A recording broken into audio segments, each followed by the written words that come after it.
त्याचे पुतळे फोडले गेले, त्याची मूर्ती जाळली गेली आणि फेसबुक ट्विटर वरती त्याची धिंडही काढली गेली, पण तुम्हाला दंगलीसाठी कधीच त्याची जात सापडली नाही, म्हणून गांधीवर कधीच कुठली दंगल झाली नाही.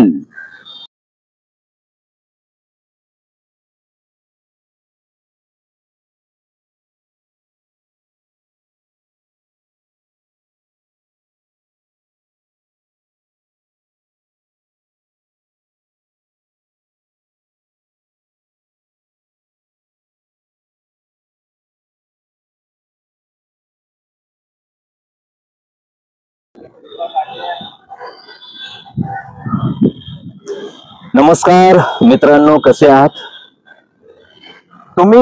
थंबनेल पाहून आलात त्यामुळे तुम्हाला माहिती आहे की आज आपण गोविंद पोलार्ड या तरुण कवीची कविता ऐकणार आहोत. म्हणजे मी वाचणार आहे, तुम्ही ऐकणार आहात. तरुण आहे हा कवी आणि जर तुमच्यापैकी काही जण इंस्टाग्रामवर असतील किंवा काही जण म्हणण्यापेक्षा सगळेच असतात, तर इंस्टाग्रामवर असणाऱ्यांना, युट्यूबवर असणाऱ्यांना माहित असेल गोविंद पोलार्ड हे नाव. आणि फार उत्तम लिहितो हा कवी, फार उत्तम बोलतो, फार चांगला वक्ता आहे तो. तर आज 2 ऑक्टोबर आहे आणि 2 ऑक्टोबर निमित्त गांधीजींविषयी एखादी कविता सादर करावी असं माझ्या थोडं डोक्यात होतं. आणि त्याच सर्च मध्ये असताना खरं तर माझ्याही कविता बऱ्याच आहेत आपल्या या युट्यूब चॅनलवरती. जे रेग्युलर सबस्क्रायबर्स आहेत त्यांना माहित आहे, जे आज नवीन आले असतील त्यांनी टाउन सुलाखून एक सेगमेंट आहे आपलं, त्यात मी माझ्या कविता सादर करत असतो. त्या 150च्या वर कविता आहे.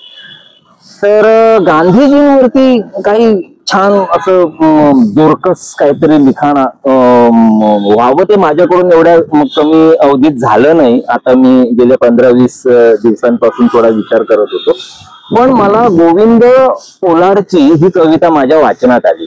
ऍक्च्युली मी त्याचा व्हिडिओही पाहिला, तोही आहे गोविंद पोलार्डचा व्हिडिओ, युट्यूबवर आहे, इंस्टाग्रामवर आहे, तोही तुम्ही बघा.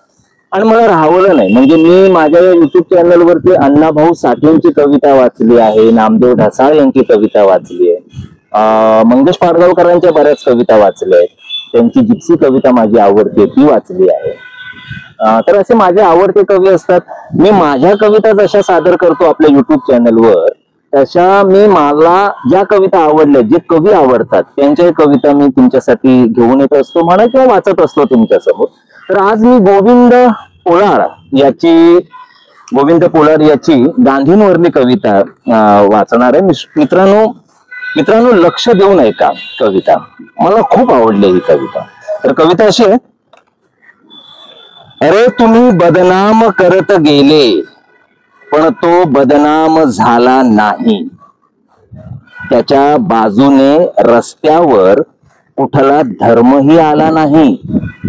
अरे तुम्ही बदनाम करत गेले, पण तो बदनाम झाला नाही. त्याच्या बाजूने रस्त्यावर कुठला धर्मही आला नाही.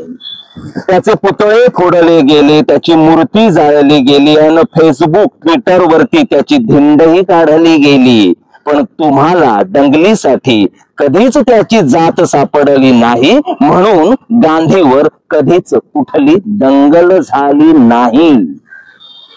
अरे हिरव्या निळ्या भगव्याच्या तो वादातही अडकला नाही. हिरव्या निळ्या भगव्याच्या तो वादातही अडकला नाही. तिरंग्याविना गांधी कुठेच झळकला नाही. जय शिवराय, जय भीमराय असा त्याचा जयघोषही झाला नाही. जय शिवराय, जय भीमराय असा त्याचा जयघोषही झाला नाही, कारण मतासाठी गांधी कधीच विकता आला नाही. आता गांधी हजारदा मारला जातो. पण कोणी तक्रार करत नाही. अरे 1000 गोडसे आले तरी गांधी मरत नाही. शेवटचं कडवं पुन्हा एकदा वाचतो. आता गांधी 1000दा मारला जातो, पण कोणी तक्रार करत नाही. आता गांधी 1000दा मारला जातो, पण कोणी तक्रार करत नाही. अरे 1000 गोडसे आले तरी गांधी मरत नाही. अशी बेधुंदकार गोविंद पोलार याची कविता आहे. मित्रांनो, पुन्हा एकदा ऐका. आवडली तर मित्रांना शेअर करा, लाईक करा, चॅनलला सबस्क्राईब करा आणि गांधींच्या मार्गाने जाऊयात. गांधींनी जो सत्याचा अहिंसेचा मार्ग दिलाय आपल्याला, चळवळीसाठी असेल, आपल्या मागण्या मान्य करण्यासाठी असतील, तर तो मार्ग आपण त्या मार्गाने चालल्याने आपल्या मागण्या मान्य करून घेऊयात. बाकी काही नाही. बाकी सविस्तर बोलूयात आपण.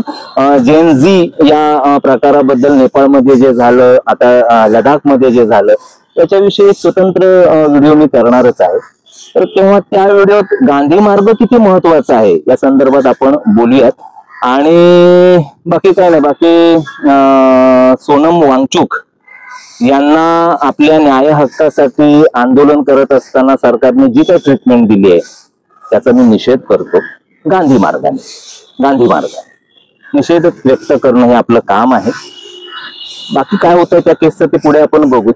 आणि ही कविता पुन्हा एकदा ऐका, मित्रांना शेअर करा, मित्रांच्या ग्रुपवर शेअर करा आणि गांधी मार्गाने चालूया. पुन्हा सांगेन. बाकी काय नाही. चला, नवीन कवितेच्या निमित्ताने पुन्हा एकदा भेटूयात.